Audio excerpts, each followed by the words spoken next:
Hi friends. अब हम start करते हैं एनआईएसएम सीरीज 6 के मेन इंपॉर्टेंट क्वेश्चन और FAQs for depository operations.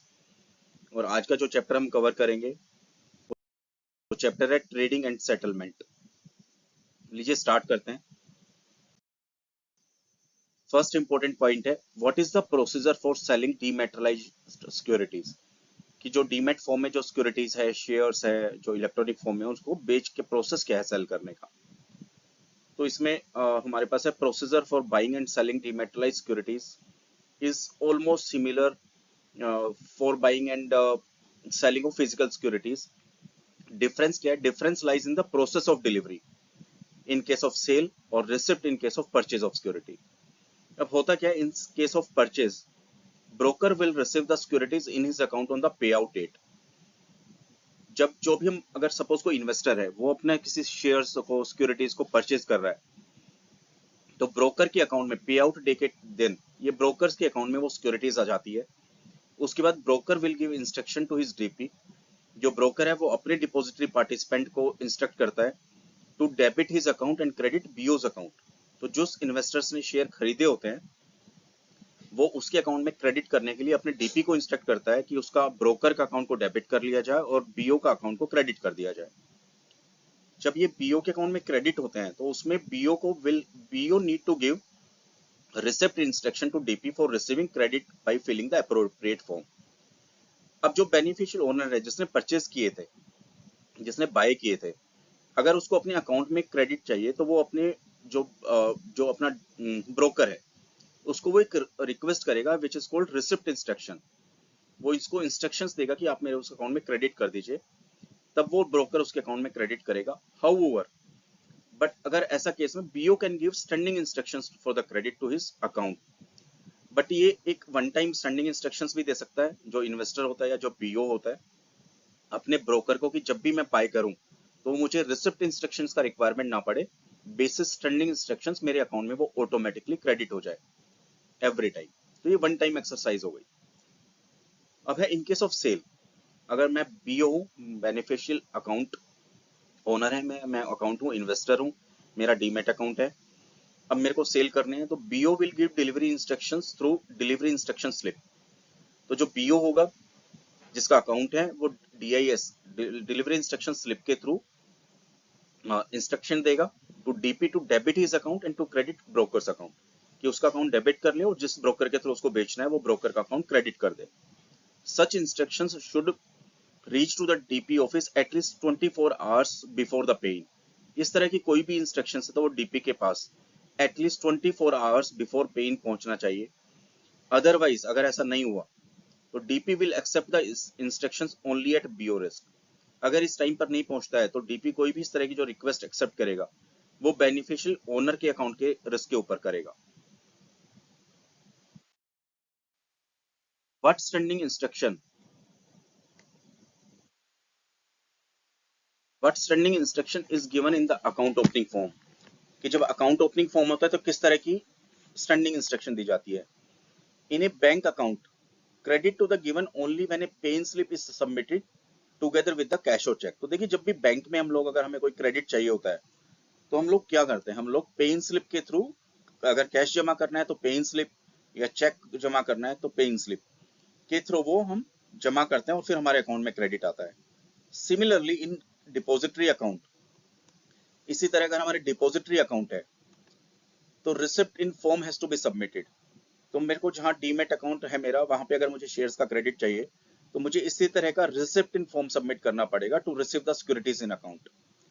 However for the convenience, लेकिन बीओ की जो हमारा डीमेट अकाउंट होल्डर है, बेनिफिशियल अकाउंट होल्डर है, उनकी कन्वीनियंस के लिए स्टैंडिंग इंस्ट्रक्शंस का फैसिलिटी है वो दिया जा सकता है।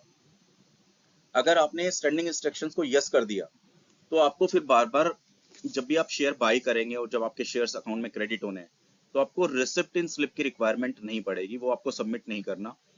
If you are particular that securities can be credit to your account only with your consent, किसी भी डीमेट अकाउंट होल्डर को या बेनिफिशियल ओनर अकाउंट को ये लगता है कि वो सिक्योरिटीज उसकी कंसेंट के बाद ही उसके डीमेट अकाउंट में आएगा तो फिर उसको जो स्टैंडिंग इंस्ट्रक्शंस है उसको यस की जगह टिक नहीं करना और उसको नो करना है।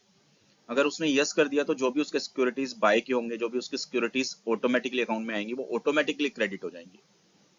तो ये स्टैंडिंग इंस्ट्रक्शन है। अगर उसने स्टैंडिंग इंस्ट्रक्शंस दे दिया तो बहुत उसके लिए इजी हो जाएगा कि ये basis standing instruction automatically credit मिल जाएगा। बट अगर उसने स्टैंडिंग इंस्ट्रक्शन नहीं दी तो फिर जितनी बार भी उसको क्रेडिट्स आएंगे वो सारी उतनी ही बार उसको receipt in slip hand over करना पड़ेगा अपने ब्रोकर को और अपने डीपी को।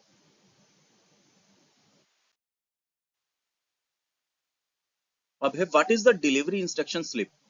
डिलीवरी इंस्ट्रक्शन स्लिप क्या होती है? What precautions do one need to observe with respect to delivery instruction slip.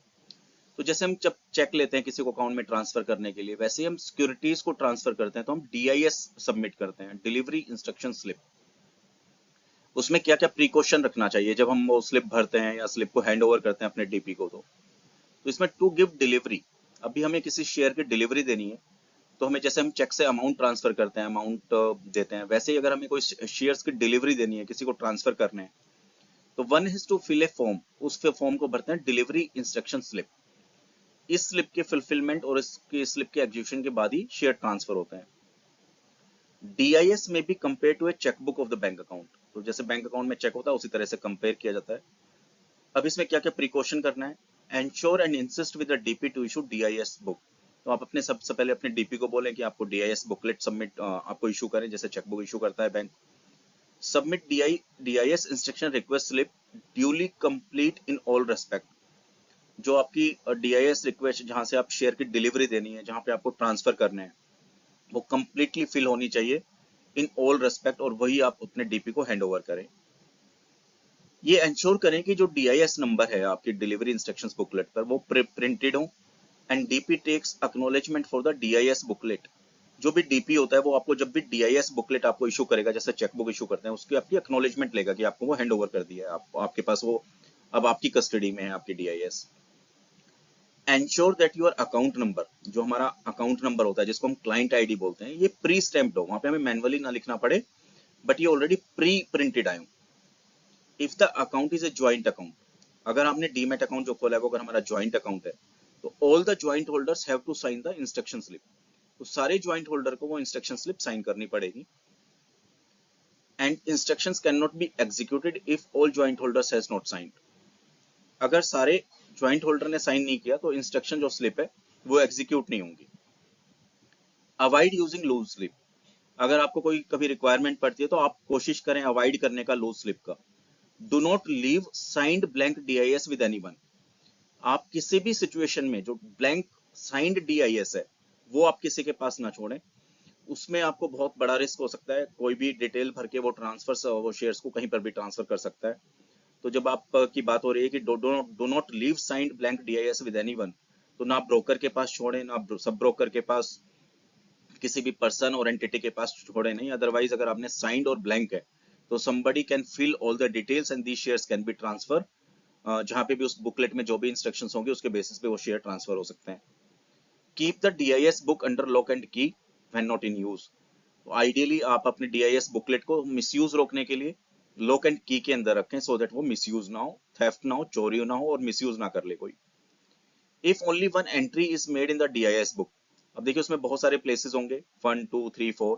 अगर आपको एक ही तरह के शेयर ट्रांसफर करने हैं या सिक्योरिटीज ट्रांसफर करनी है, इसका मतलब होगा सिर्फ एक ही एंट्री करनी है, तो जो भी ब्लैंक स्पेसेस हैं उनको सबको आप स्ट्राइक कर दें, सो दैट वो स्पेसेस यूज ना हो, मिसयूज ना हो। BO should personally fill in target account ID. तो जिसका डीमैट अकाउंट है, बेनिफिशियरी ओनर जो है, वही सारा का सारा पूरा डीआईएस स्लिप उसी को भरना चाहिए। जो टारगेट अकाउंट आईडी है, जहां पर वो एग्जैक्टली वो शेयर्स जाने हैं, जहां पूरी डिटेल्स फिल करनी है, वो आइडियली उसको करनी चाहिए जिसका डीमैट अकाउंट है, सो दैट किसी भी तरह का मिसयूज ना हो। If the DIS book is stolen, lost और नॉट ट्रेसेबल, अगर डीआईएस बुकलेट लॉस्ट है, स्टोलन है या ट्रेसेबल नहीं है, तो ये आप अपने डीपी को इमीडिएटली इन्फॉर्म करें in writing. On the receipt of such intimation the DP will cancel the unused DIIs. तो जो डीपी है आपका डिपॉजिटरी पार्टिसिपेंट, वो सब डीआईएस स्लिप को कैंसिल कर देगा, सो दैट वो मिसयूज ना हो। तो जैसे चेक्स का स्टॉप पेमेंट करते हैं, वैसे ही आपकी जो डीआईएस है, जो स्लिप है, जो बुकलेट है, वो आपकी कैंसिल हो जाएगी और आपका आगे फर्दर आप उसका यूज नहीं कर पाएंगे। इसका मतलब है इन केस ऑफ अगर कोई मिसप्लेस्ड है तो उनका मिसयूज नहीं हो पाएगा। Is it possible to give delivery instruction to the DP over internet and if yes how? तो देखिए अभी इलेक्ट्रॉनिक जमाना है, टेक्नोलॉजी बहुत डेवलप हो रही है। तो पहले जब हम डिलीवरी इंस्ट्रक्शन स्लिप देते थे तो वो सिर्फ फिजिकल देते थे जैसे चेकबुक में देते हैं, बट अब ये ओवर इंटरनेट के थ्रू भी होने लगा है क्योंकि टेक्नोलॉजी बहुत फास्ट स्पीड पे चेंज हो रही है। तो सारे डिपॉजिटरी पार्टिसिपेंट, डीपी डिपॉजिटरीज ने ये फैसिलिटीज दी है कि वो डिलीवरी इंस्ट्रक्शन स्लिप आप इंटरनेट के थ्रू भी कर सकते हैं। तो इसका आंसर होगा यस। अब बोथ एनएसडीएल एंड सीडीएसएल दो ही डिपॉजिटरी है have launched this facility for delivering instruction. तो एनएसडीएल ने और सीडीएसएल ने ये लॉन्च कर दी है facility to your DP over internet.